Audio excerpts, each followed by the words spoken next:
السلام عليكم ورحمة الله وبركاته. حبايب قلبي فراويلة، ازيكم حبايبي؟ عاملين ايه؟ وحشتوني كتير كتير. انا بشكر اخواتي وحبايبي اللي بيدعموني باللايك والاشتراك، يا رب يدومكم في حياتي نعمة. اخواتي وحبايب قلبي ما تحرمش منكم ولا من كومنتاتكم الجميلة، تسلموا لي وتعيشوا لي. اخواتي وحبايب قلبي، هتتكلمي على ايه يا فراويله؟ معايا كذا موضوع حبايبي هتكلم فيه. اول ما نبدا طبعا بالترند طبعا اللي مكسر المنصه كلها، طبعا محمد حوارات والاخ الكبير الكمل العاقل حمدي والحاجه سعديه، الناس الملاك اللي ما بيطلعش من بقهم العيبه، ولا شردوا لبعض ولا فضحوا بعض ولا قل ادبهم على بعض. لا لا لا لا لا، مفيش منه الكلام ده. كل دوت يا حبايبي طلع من المتابعين وقنوات النقد. خير اللهم اجعله خير. لبسوا قنوات النقد والمتابعين يا حبايبي الليله، يلا لبسوهم المرمى كلها. يا لهوي على قنوات النقد اللي محتارين توديهم فين ولا فين، عشان خاطر قنوات النقد معلمه على البطح بتاعتكم للاسف الشديد، وبتواجهكم بحقيقتكم المره. فعشان كده انتوا مش طايقين قنوات النقد، واول ما بتطلعوا تشموا نفسكم تقولوا قنوات النقد والمتابعين. يا شيخ عيب عليكم، عيب عليكم. ده المتابعين اللي خلاكوا بني ادمين وخلاكوا ناس وخلاكوا معاكوا فلوس وظبطوكوا وعدل حالكم وخلوكوا بقى ليكوا شنه ورنه بعد ما كنتوا قاعدين تحت بير السلم مش لاقيين اللقمه تاكلوها. فما يبقاش رد الفعل ورد الجميل بتاع المتابعين ان انتوا تطلعوا تهاجموهم. والاستاذ حمدي الراجل الكبير العاقل هيدي المتابعين بلوكات وهيدي الناس بلوكات ويأكلهم في بقهم بلوكات. لو النبي بجد أكلهم في بقهم بلوكات. والحاجة سعدية، حاجة سعدية اللي كانت قاعدة ومربعة وقاعدة عمالة مشردة محمد ومبهدلة محمد وآلاء وأبو آلاء والعيلة السحرة والعيلة اللي ما تشرفش والعيلة. نسيتي نفسك يا حاجة سعدية؟ حاجة سعدية ما تبصيش للناس من فوق، بص للناس زي ما كنتوا انتوا عايشينه اول ما ابتديتوا. ما انتوا برضو كنتوا طالعين تحت الصفر وكان مالكوش 30 لازمه. ادعوا لليوتيوب اللي خلاكوا بني ادمين. ما تتعلوش على الناس وتشتروا الناس بفلوسكم وتبيعوا وتشتروا في الناس وانتوا مالكوش اي 30 لازمه اصلا، من الكبير للصغير. فضايحكوا سابقاكوا وقله الادب اللي انتوا عاملينها. الله الوكيل، لا اب حاكم ولا ام حاكمه ولا اخ كبير، كله بينهش في كله عشان خاطر الفلوس وعشان خاطر الدولارات. يخرب بيوتكم، ما خلاص ما بقتش دولارات، بقى مصر يا فقريين. وانتوا تحطوا منخركم في حاجه وتعمر، والنبي ما تعمر ابدا. جاتكم 60 نيله. اهدوا على نفسكم. المتابعين اللي وداكوا الامارات وداكوا تركيا، والمتابعين اللي لففوكوا العالم، اللي طالعين دلوقتي تشتموهم ومطلعيننا وماكلتهم الجبنه. المتابعين وقنوات النقد الغلابه هم اللي كلوا الجبنه، وانتوا ما فيش ولا العيبه تطلع من بقك. الله الوكيل يعني ربنا يهدي الحال. احنا نحب ان انتوا تبقوا كويسين مع بعض. واللعبه اللي انتوا عملتوها دي ان شاء الله خلصت على خير ولا لسه في بقيه؟ لا لسه طبعا، هيبقى في بقيه طبعا بتاعت حسن ونهال. لسه احنا جايين تاني تكمله المسلسل اللي هيكمل. ربنا يهديكم لحالكم بصراحه ربنا، عشان انتوا قرفتونا والله العظيم. اليوم اللي اتكلمت عليكم في فيديو الواحد بصراحه ربنا اتشندل سيركو سودا. تاني موضوع معانا يا حبايبي، طلعت علينا طبعا الحاجة أمونة يا حبايبي. يا لهوي يا حاجة أمونة، حسدناكي ولا ايه يا ست الكل؟ ما احنا لسه امبارح في فيديو امبارح بنقول لك خليكي على وضعك وبلاش. طلعتي النهارده تتكلمي من حقك بصراحة ربنا، بس احنا بننصحك ونقول لك ما ترديش على حد، وسيبي اللي يهوى وسيبي اللي يلقح. ما بيلقحش بالكلام الا الانسان الناقص، الانسان اللي مش قادر يواجه بالحقيقه. ما ترديش على حد يا حاجه امونه، خليكي على وضعك وخليكي ماشيه باصه قدامك. ما تبصيش تحت رجليكي. احنا عارفين طبعا ان انت طلعتي النهارده وطلعتي طبعا تتكلمي وقلتي انا بتلقح عليا بالكلام وانا بتشتم وانا بتهان وانا احنا كلنا طبعا شاهدين على اللي انت بتقوليه. بس انت خليكي على وضعك، شوفي شقتك وفرشي شقتك وافرحي بشقتك وافرحي بحاجتك. مالكيش دعوه بحد، ما تديش فرصه لحد يعكر دمك، ما تديش فرصه لحد يعكر مزاجك. انت قلتي كلمه عجبتني قوي لما قلتي انا غورت الكل وسبت الكل وسبت لك الجمل بما حمل. عايزه مني ايه؟ ايوه الكلمه دي صح يا حاجه امونه، انت سبت لها ابنك حته منك وغورت لها فعلا الدنيا والدين والدنيا كلها. وهي مش ساكته، وياسمين مش ساكته، واحنا كلنا طبعا عارفين ان هي عماله تطقطق زي الفشار عشان خاطر تتكلم وتاخد مجالها في الكلام وتشرد وتفضح. والله انت حره، رميتي ابنك، حضنتي ابنك، ربيتي ابنك، سته اللي ربيته، الشارع اللي رباه، الملجأ اللي رباه، مش من يعني مش من اختصاصها ولا يخصها اي حاجه. اتجوزتي غير ابوها، غير ابوه الحاج ناجي. طب ما الحاجه فاطمه اتجوزت غير ابو صدفه وابو سعاد وابو محمد. طب ما الحاجه فاطمه اتجوزت، ولا عيب ولا حرام. ما بعودوش عنها ليه؟ ما حجرتوش يعني مش عارفه اقول لكم ايه، يعني ما جيتنوش عليها ولا بهدلوها ولا ان هم مثلا بهدلوا امهم، لا، محطوطه في العين وفي القلب وفي النني، والحاجه بطاطا متشاله على الراس. لكن طبعا الحاجه امونه طبعا لا، عشان خاطر اتجوزت طبعا الجزار، لا، هيرجموها يا حبايب قلبي. والله هي مش صغيره وهي عارفه هي بتعمل ايه، وهي حرة في عيشتها وهي حرة في كل حاجة. كل واحد يخليه رقيب على نفسه، اللي بيته من ازاز ما يحدفش الناس بالطوب، وكل واحد يخليه في حاله ويخليه في نفسه. انت خدتي جوزك وربنا يهنيكي بيه وربنا يسعدك بيه، خلاص بلاش ده، ما فيش داعي بقى ان انت تقعدي تلقحي بالكلام وتخبطي من هنا وتخبطي من هنا وتنزلي بقى فيديوهات وستوريات وقله ادب عشان انت مزوداها قوي قوي قوي. ربنا يهديكي لحالك يا رب. وانت حاجه امونه كلمتين ليكي، ما ترديش، صدقيني والله ما ترديش، خليكي فرسه الكل وكيد الكل والكل مفروس ومجلوط منك.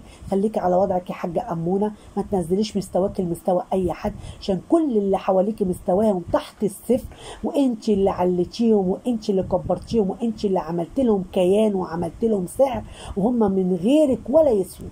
فيا ريت تقبلي مني النصيحه وتسمعي مني النصيحه وما ترديش على حد يا حاجه امونه. ومعانا حبايبي موضوع تاني طبعا، الواد المفزلين، يا لهوي ده انا كنت مرتاحه منك يا واد يا احمد يا ابو بعد يخرب بيتك. واخد يا حبايبي الرز واخد السمك، واخد سمكتين يا حبايب قلبي، ورايح للحاجه بوس. الله يا حاجه بوس، انت بصراحه ربنا قطعتي قلوبنا بما فيه الكفايه. خلاص احنا بصراحه ربنا جسمنا نحس من كتر ما انت عماله تقطعي لنا في قلوبنا بصراحه.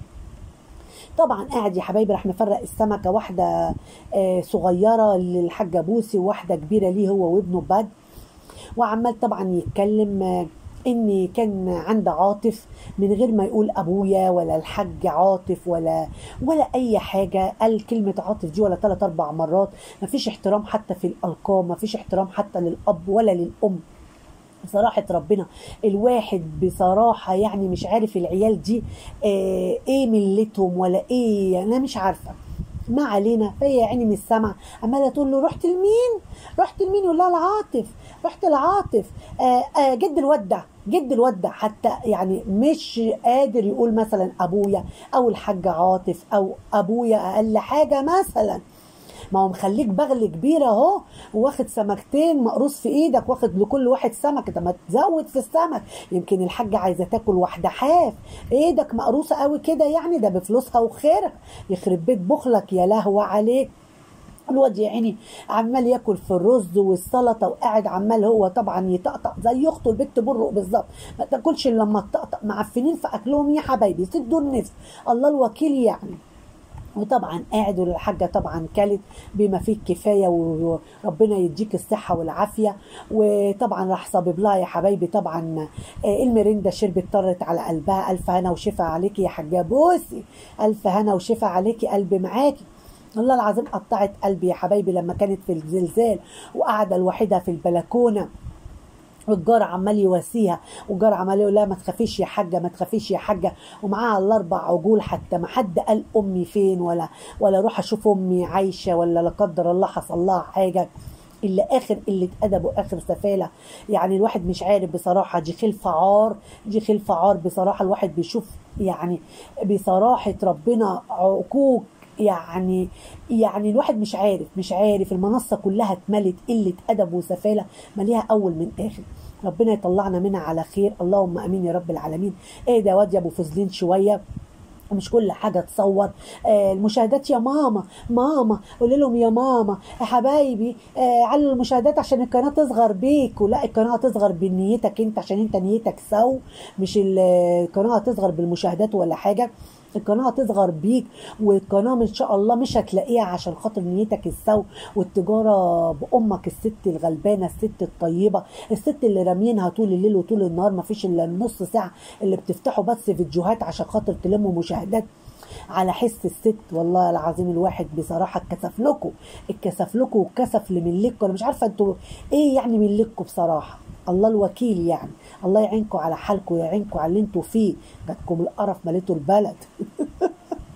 معانا يا حبايبي طبعا زي ما اتكلمنا طبعا على الواد المفزن، نتكلم على اخته المعطاء يا حبايبي، البت برو يا حبايبي، خير اللهم اجعله خير. انا عامله محشي وفراخ بس، انا عامله محشي وفراخ بس يا حبايبي. امال عايزه تعملي ايه تاني يا بنت؟ يا بنت لما كنت بتاكلي يا بنت بقك يا بنت من قله الاكل يا بنت، ومن كتر ما انت يا بنتي ما كنتش لاقيه تاكلي يا بنت، يا بنتي يا نمروده، يا بنتي يا نمروده حبايبي. انا بقى عامله محشي وفراخ بس يا حبايبي. امال عايزه ايه تاني انت؟ ما تحمدي ربنا، في غيرك مش لاقي ولا المحشي ولا لاقي الفراخ. احمدي ربنا يا نمروده. ايوه يا حبايبي، عشان ما حدش يقول لي انت عامله محشي وفراخ بس. لا، ما حدش هيقول لك انت عامله محشي وفراخ بس. انت اللي متكبره، وانت اللي مش عايشه عيشتي، انت اللي مش عايشه عيشتي. ده انت ما كنتش لاقيه اللقمه تاكليها يا بنت. لقمه ام جوجو يا بنت، ولقمه القناه يا بنت اللي خليتك تاكلي وتشربي المحشي والفراخ ومن طريه على قلبك يا بنت، اللي طالعه مستقليه بنعمه ربنا. ده انت والله العظيم ثلاثه، ده انت يا لهوي. المهم يا حبايبي، كلت المحشي وكلت الفراخ، ويلا يا حنبوزو ويلا يا لوبوزو، يلا اطلعوا يلا رقصوا على الترابيزه. انا دلوعه دايما. انت دلوعه؟ ده انت نسيبه على بالك، ده انت كوبه، ده انت حمى يا بنت. ايه يا بنت المياصه اللي طالعه تغنيها دي يا بنت يا برو يا بنت؟ وايه يا بنت الاغنيه يا بنت اللي حافظاها عماله تطبلي وتغني يا بنت؟ وخليتي البت كمان بنتك هتشتغل في الاوبرا، البت شروق يا بنت، غني يا شروق غني. وشروق كمان زاطت في الزيطه، وهيصه هيصه. ايه يا شروق بتغني هيصه يا شروق؟ بتغني هيصه يا شروق. هي طبعا ما حافظه لها كلمتين يا حبايبي طول البثات وطول اللايفات. انا دلوعه دايما. والله عمرك ما شفت الدلع الا طول عمرك جايفه وجربانه ومصننه، الله الوكيل يعني. والله وطلعت الواد حنبوز والواد لوبوز يا حبايبي على الترابيزه، ودي رقص ودي سقف ودي غنى. والبت عايزه تقعد يا حبايبي في شارع محمد علي. البت برق دي يا حبايبي مكانها مش في اليوتيوب خالص، عايزه تروح في محمد علي يا حبايبي. البت دي كده يا حبايبي كده فرفوشه. انا بكتشفك يا بت يا برق. شفت انا بقول كلمه الحق ازاي؟ البت دي يا حبايبي حقها متاخد صدقوني والله. البت دي عايزه كده يتحط لها كده مجال واسع كده، ويدوها فرصه كده وتغني وترقص وتزقط. كتبت لها واحده بقى ولا واحد الله اعلم، فبيقول لها قومي ارقصي وننزل لك مش عارفه كم اسد. هتقول له خلي امك ترقص، انت خلي امك ترقص. ده في اللي جاب سيره الام والاب؟ ما تحترمي نفسك يا بنت. ما هو اللي بيتكلم بناء على اللي انت بتعمليه. انت مش شايفه نفسك وانت عماله تطبلي وتغني وتتميز شمال ويمين. انا دلوعه دايما. والله عمرك ما كنت دلوعه، ده انت كوب، ده انت نسيبه على بلد يا بنت، ده انت نسيبه على بلد يا بنت يا برو. وقعدت طبعا يا حبايبي وغني والنبي يا شروق، يلا غني يا شروق. وقعدت هي والشوق يغنوا يا حبايبي في حنه بلدي، وقاعدين هما الاثنين على عاملينه بصراحه ربنا الله العظيم. والناس شغاله عليهم يا حبايبي مشطفاهم.